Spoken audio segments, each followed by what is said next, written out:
हाय, इस वीडियो में हम लोग रोटेशनल डायनामिक्स के फर्स्ट असाइनमेंट के जो क्वेश्चंस हैं उनके सॉल्यूशंस डिस्कस करेंगे। फर्स्ट क्वेश्चन है, when seen from below the blades of a ceiling fan are seen to be revolving anti clockwise and their speed is decreasing, select correct statement about the directions of its angular velocity and angular acceleration. तो अगर कोई fan anti clockwise rotate कर रहा है, जब हम उसको नीचे से देख रहे हैं, तो उसकी एंगुलर वेलोसिटी और एंगुलर एक्सेलरेशन के डायरेक्शन हमें पता करना है। तो एंटी क्लॉकवाइज का मतलब है कि क्लॉक के हैंड्स जिस डायरेक्शन में मूव करते हैं उसके ऑपोजिट। तो हमारा फ़ैन ऐसे मूव कर रहा है जब हम लोग उसको नीचे से देख रहे हैं। तो अब इसमें हम राइट हैंड थंब रूल लगाएंगे। तो अगर हम अपनी फिंगर्स को इस डायरेक्शन में कर्ल करेंगे एंटी क्लॉकवाइज डायरेक्शन में, तो हमारा थंब हमारे स्क्रीन की तरफ पॉइंट कर रहा है, मतलब हमारी तरफ पॉइंट कर रहा है। और हम फैन के नीचे हैं, इसका मतलब एंगुलर वेलोसिटी का डायरेक्शन जो हमारे थंब का डायरेक्शन है वो डाउनवर्ड डायरेक्शन है। इसको अगर ये वाला डायग्राम याद हो,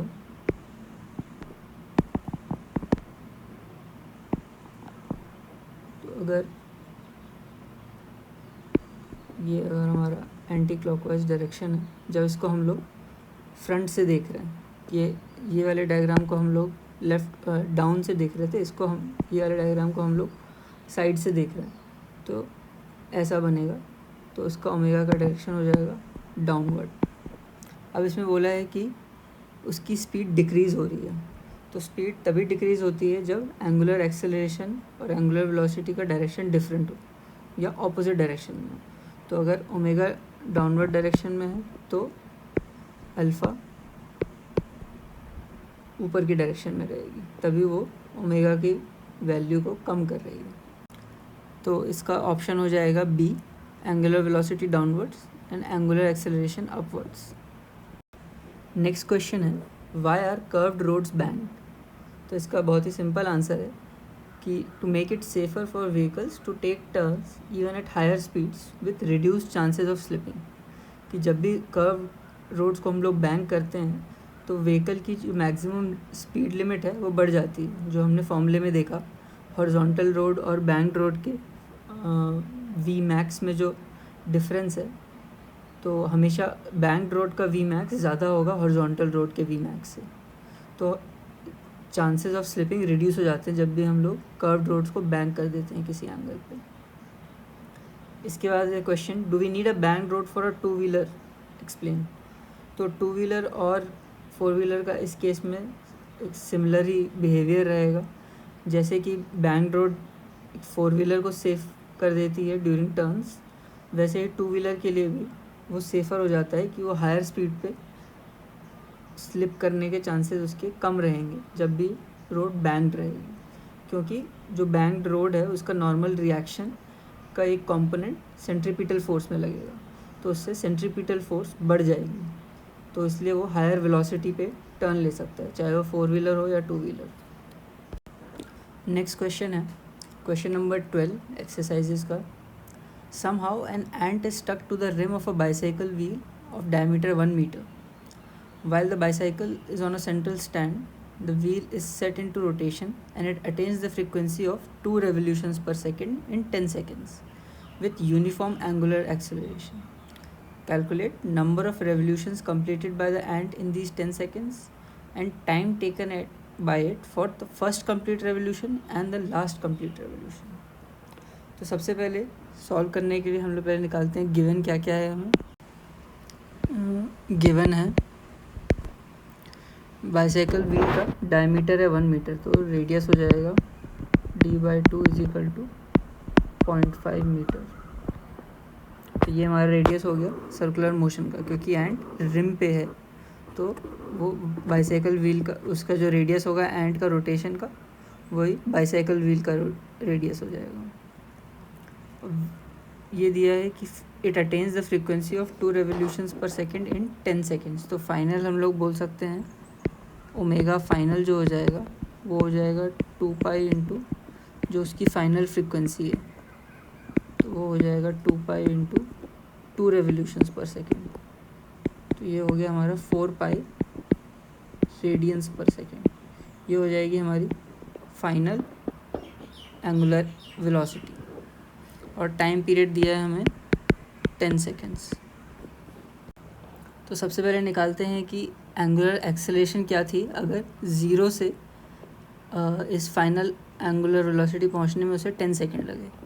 तो अल्फ़ा हो जाएगा omega final minus omega initial by T, तो वो इक्वल हो जाएगा 4 पाई माइनस 0/10, तो ये हो जाएगा 2 पाई बाय 5 रेडियंस पर सेकेंड स्क्वायर। अब नंबर ऑफ़ रेवोल्यूशंस निकालने के लिए हमें टोटल थीटा निकालना पड़ेगा, और थीटा का फॉर्मूला होता है omega naught T plus half alpha T square. अब यहाँ पे इनिशियल ओमेगा जो है वो 0 है, क्योंकि वो इनिशियली रेस्ट पे था, व्हीकल को रोटेट नहीं कर रहा था। तो इसको हम लोग लिख सकते हैं directly half into alpha T square is equal to half into 2 pi by 5 जो हमने निकाला है इंटू 10 का स्क्वायर। ये हमारा हो जाएगा 20 पाई रेडियंस, और 20 पाई रेडियंस मतलब हो जाएगा 20 पाई बाय 2 पाई रेवोल्यूशंस। तो ये हो गए हमारे 10 रेवोल्यूशंस। तो वो बाईसाइकिल व्हील 10 सेकंड में 10 रेवोल्यूशंस कंप्लीट कर रहा है। अब सेकंड पार्ट है क्वेश्चन का कि हमें निकालना है time taken by it for the first complete revolution. तो फर्स्ट कंप्लीट रेवोल्यूशन का मतलब हुआ 1 रेवोल्यूशन मतलब 2 पाई रेडियंस या 360 डिग्रीज। तो इसको निकालने के लिए हम लोग थीटा की वैल्यू डाल देंगे। अब थीटा फॉर 1 रेवोल्यूशन हो जाएगा 2 पाई, और हम इसको इक्वेट कर देंगे जो हमारे पहले पिछली इक्वेशन से किया था, हाफ अल्फ़ा T1 स्क्वायर, क्योंकि यहाँ पे theta is equal to omega naught T में ओमेगा नॉट 0 है, और तो बस बेसिकली बचा half alpha T square. But यहाँ पे T1 लिया है क्योंकि ये 1 रेवोल्यूशन कंप्लीट होने का टाइम है, ये पूरा का पूरा टाइम पीरियड नहीं है, और ये T1 हमें कैलकुलेट करना है। तो हम लोग इससे इक्वेट कर देंगे 2 pi is equal to half into 2 pi by 5 जो हमारी एंगुलर एक्सेलरेशन है इंटू T1 स्क्वायर। तो 2 पाई कट जाएगा, बचेगा T1 square is equal to 10, तो implies T1 is equal to √10 second. तो उसको फॉर एक रेवोल्यूशन कंप्लीट करने में √10 सेकेंड लगेंगे, और इस √10 की वैल्यू अगर निकालोगे तो वो होता है अराउंड 3.16 सेकेंड्स। में उसको लगे थे around 3.16 second. Next part of the question है कि उसे लास्ट कंप्लीट रेवोल्यूशन करने में कितना टाइम लगा।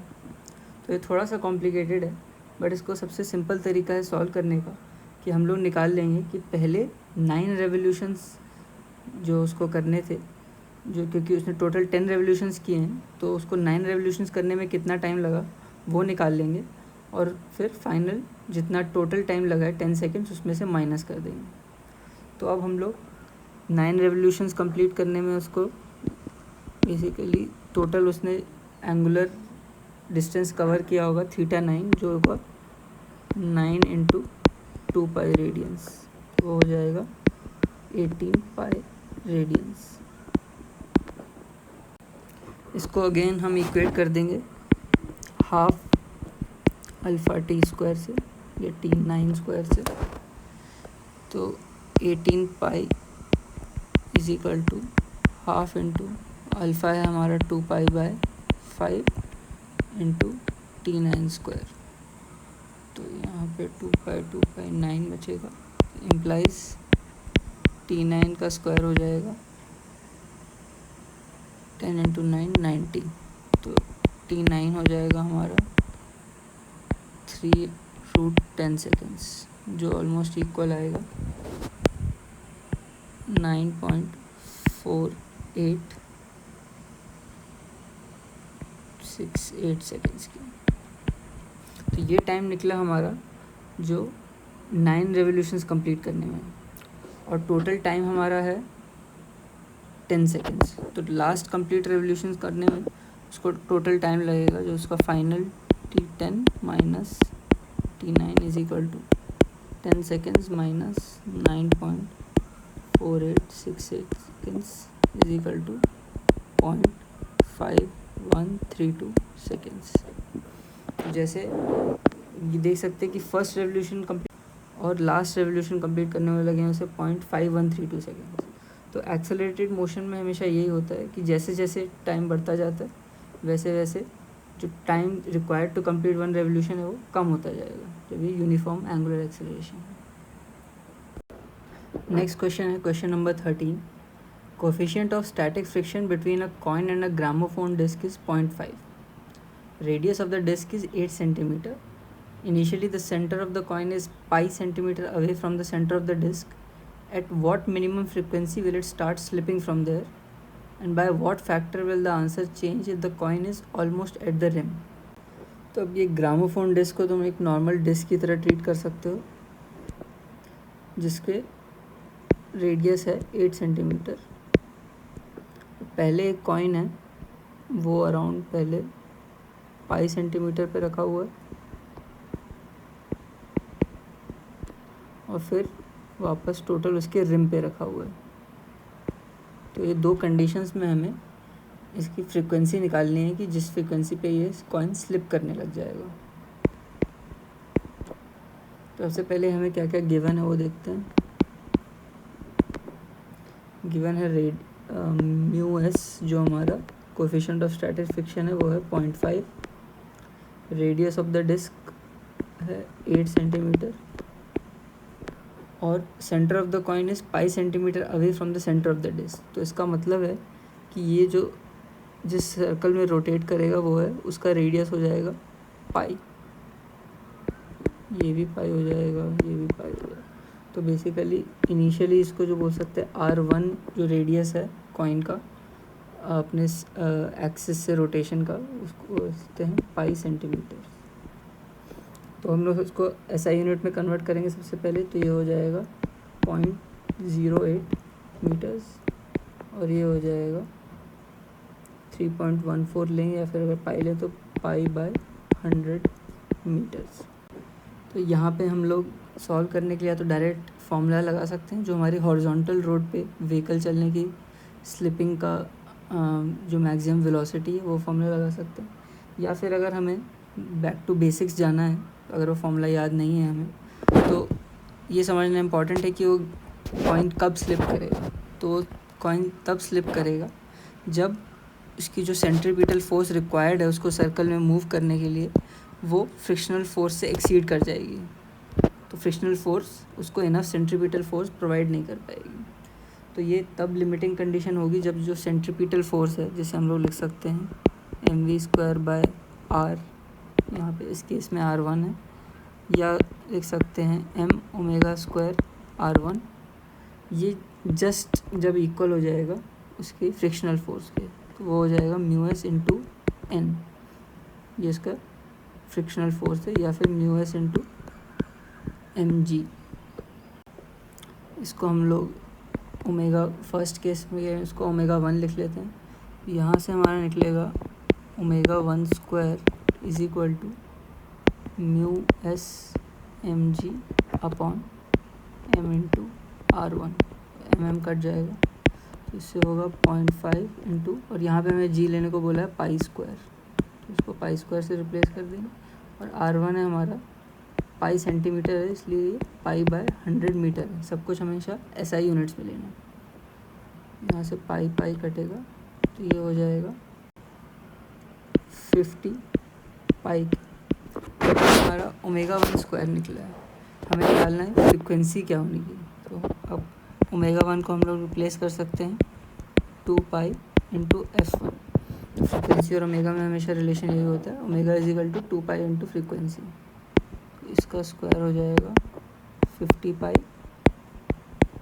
इसका मतलब है f1² हो जाएगा 50 पाई बाय 4 पाई²।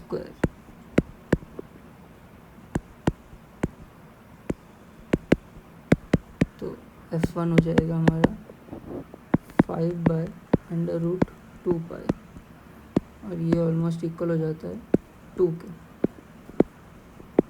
तो ये हमारी फ्रीक्वेंसी हो जाएगी फर्स्ट केस में स्लिपिंग के लिए जब कॉइन पाई डिस्टेंस पे सेंटर से रखा हुआ है। अब सेकंड केस देखते हैं। सेकंड केस में रेडियस ऑफ ग्रामोफोन और radius of coin rotating in a circle same हो जाएगा। तो बस R1 की जो R की वैल्यू है वो 8 सेंटीमीटर या 0.08 मीटर हो जाएगी। सेम फॉर्मूला लगाएंगे, m omega square R is equal to mu S M G. ये हमारी लिमिटिंग कंडीशन है, उससे हमारा ओमेगा स्क्वायर निकलेगा mu S into G by R is equal to 0.5 into pi square again by R है हमारा 0.08। ये हो जाएगा 50 पाई स्क्वायर बाय 8, जैसे लिख सकते हैं 25 पाई स्क्वायर बाय 4। तो इसका मतलब हमारा ओमेगा हो जाएगा 5 पाई बाय 2 रेडियंस पर सेकेंड। तो फ्रीक्वेंसी हो जाएगी omega by 2 pi is equal to 5 pi by 2 upon 2 pi, pi cancel. तो ये हो जाएगा 5 बाय 4 या 1.25 रेवोल्यूशंस पर सेकेंड। अब अगर ये दोनों फ्रीक्वेंसीज को कंपेयर करें तो ये हो जाएगा n1 by n2 is equal to 2 by 1.25। तो वो हो जाएगा अराउंड 8 बाय 5। और बुक में आंसर गलत दिया हुआ है, बट ये आंसर सही है। नेक्स्ट क्वेश्चन है question number 14। Part of a racing track is to be designed for a curvature of 72 metre. We are not recommending the vehicles to drive faster than 216 kilometres per hour. With what angle should the road be tilted, and by what height will its outer edge be with respect to the inner edge if the track is 10 meters wide? तो इस question में यही पूछ रहा है कि हमें कितना एंगल से बैंक करना पड़ेगा रोड को अगर हमने मैक्सिमम सेफ स्पीड डिटरमाइन कर रखी है जो 216 किलोमीटर्स पर आवर, और अगर हमें एंगल पता है तो उसके हिसाब से आउटर एज को कितना हाइट पे हमें इंक्रीज़ करना पड़ेगा। तो ये जब कंस्ट्रक्शन करते हैं तब ये क्वेश्चन काफ़ी वैलिड हो जाता है, जब हमें एग्जैक्ट डिटेल्स निकालने पड़ते हैं। तो सबसे पहले देखते हैं गिवन क्या है। गिवन है हमारे पास रेडियस 72 मीटर दिया है, कर्वेचर मतलब रेडियस दिया है, और v दिया हुआ है, v मैक्स वो है 216 किलोमीटर्स पर आवर। तो सबसे पहले इसको हम लोग SI यूनिट में कन्वर्ट करेंगे। तो किलोमीटर्स पर आवर को मीटर्स पर सेकंड में कन्वर्ट करना है, तो उसका डायरेक्ट सिंपल फार्मूला होता है 216 इंटू 5/18। तो 18 से डिविजिबल रहेगा 216, 12, तो ये हो जाएगा 60 मीटर्स पर सेकंड। ये हमारी मैक्सिमम वेलोसिटी निकल गई। तो डायरेक्ट हमें थीटा निकालना है, तो थीटा का सिंपल फार्मूला होता है tan inverse v square by R G. तो ये हो जाएगा tan इनवर्स v मैक्स दिया है हमें 60 का स्क्वायर अपॉन रेडियस 72 इंटू 10। तो इसको जब हम लोग निकालेंगे तो ये निकल आएगा सिंपली tan इनवर्स 5, जो ऑलमोस्ट इक्वल होता है 78.69 डिग्री। तो ये हमारा एंगल निकल गया बैंकिंग का 78.69 डिग्री है, tan इनवर्स 5। अब हमें निकालना है कि उसकी आउटर एज को कितनी हाइट से इंक्रीज़ करना पड़ेगा जब उसका ट्रैक का दिया हुआ है विड्थ। तो समझ लो अगर ये हमारा ट्रैक है, ये हमारा बैंकिंग एंगल है थीटा, और ये इसकी हाइट है, और हमें दिया ट्रैक की विड्थ जो है वो है 10 मीटर्स। तो हमारे पास थीटा है, हमें बस एच निकालना है। तो इसको सॉल्व करने के लिए डायरेक्ट अगर हमें थीटा की वैल्यू पता है तो हम लोग साइन थीटा की वैल्यू निकाल सकते हैं, जो हो जाएगा h/w या h/10। यहाँ पे साइन थीटा की वैल्यू पुट करके हम लोग डायरेक्ट h निकाल लेंगे। या अगर साइन टेबल नहीं है हमारे पास तो एक और तरीका भी है। हमें पता है कि थीटा tan इनवर्स 5 है, मतलब tan theta is equal to 5 है। इसका मतलब ये हुआ कि अगर ये साइड हमारा s है तो यहाँ पे tan थीटा इक्वल टू हो जाएगा h/s, और वो हमें पता है इसकी वैल्यू है 5। तो हम लोग अगर यहाँ पे पाइथागोरस थ्योरम लगाएं तो हो जाएगा h² + s² = w²। इक्वेशन को मार्क करते हैं फर्स्ट। तो यहाँ पे हो जाएगा h² + h² / 5², क्योंकि s है h/5 = ω²। तो उससे हमारा निकलेगा 26/25 h² = w²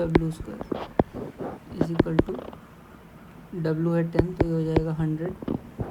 तो इम्प्लाइज h² = 100 × 25/26। तो उससे हमारा h निकलेगा 5 × 10/√26 या 50/√26, जो ऑलमोस्ट हो जाएगा 9.8 मीटर्स। अब नेक्स्ट क्वेश्चन उसी प्रीवियस क्वेश्चन का कंटिन्यूएशन में है कि the road in question 14 above is constructed as per the requirements. The coefficient of static friction between the tires of a vehicle on this road is 0.8. So will there be any lower speed limit, and by how much can the upper speed limit exceed in this case? तो हमें देखना है कि इस case में lower speed limit और अपर speed limit क्या होंगे।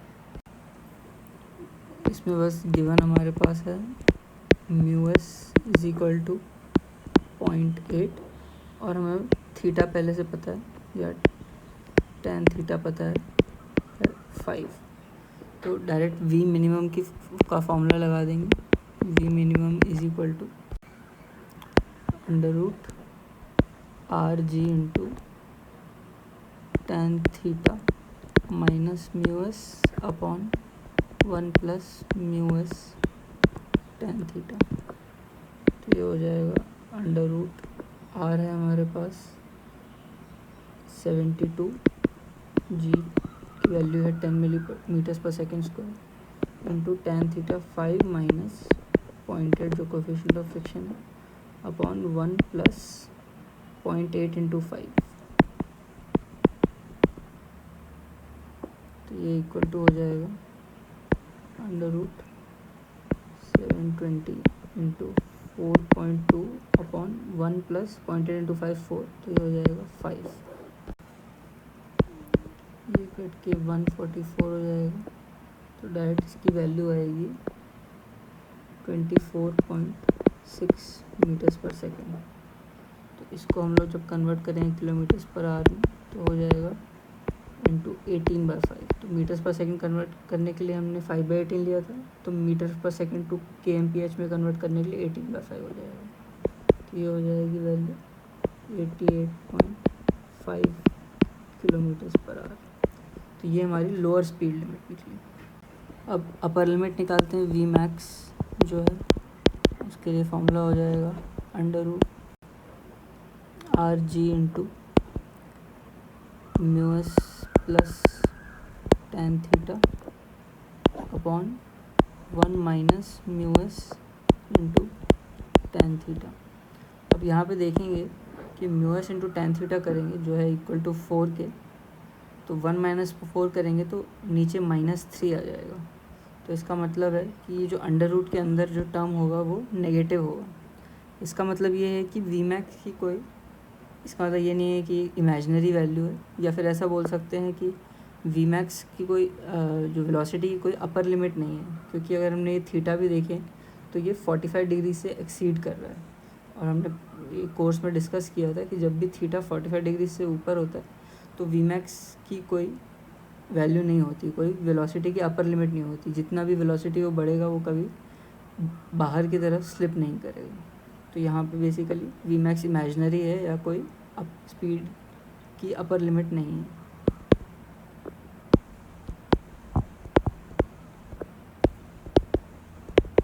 तो जब भी ऐसा कोई नेगेटिव रूट में आंसर है तो इसका मतलब ये देखना पड़ेगा कि हमने जो इनिशियल अजम्पशंस लिए थे वो क्या सही हैं क्या गलत हैं, और हमें वापस अपने बेसिक्स पे जाना पड़ेगा।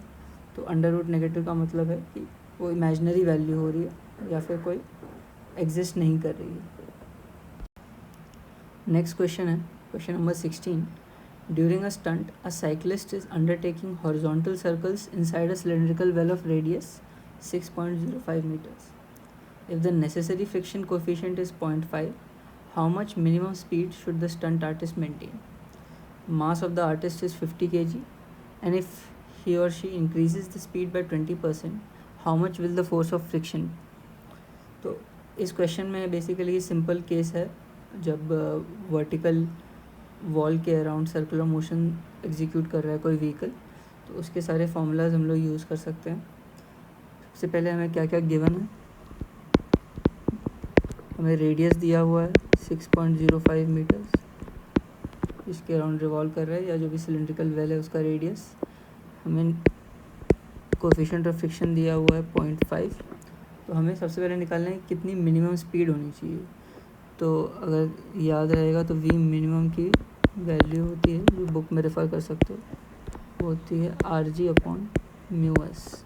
जी की वैल्यू हम लोग 10 ले लेंगे, तो अंडरस्कोर 6.05 इंटू 10/0.5, तो ये इक्वल हो जाएगा √121 या 11 मीटर्स पर सेकेंड।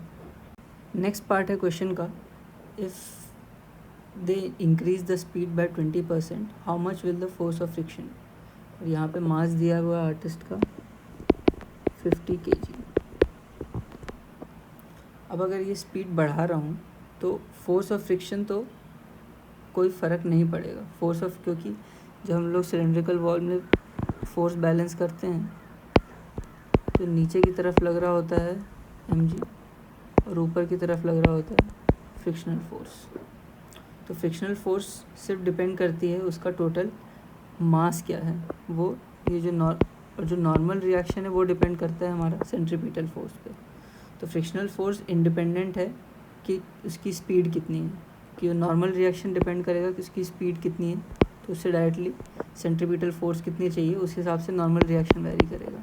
बट अगर ये बैंक्ड होता तो फिर फ्रिक्शनल फोर्स और मास का कोई कंपोनेंट, वेट का कंपोनेंट लगता। बट यहाँ पे क्योंकि ये वर्टिकल वॉल है तो सिर्फ नॉर्मल रिएक्शन ही सेंट्रीपिटल फोर्स दे रही है और फ्रिक्शनल फोर्स का कोई रिलेशन नहीं है उसकी सेंट्रीपिटल फोर्स है। तो उसकी स्पीड बढ़ाने या घटाने से फ्रिक्शनल फोर्स में कोई चेंज नहीं आएगा। तो फ्रिक्शनल फोर्स हमेशा उसके वेट के इक्वल रहेगी, तो वो हो जाएगा 50 kg इंटू 10 या 500 न्यूटन।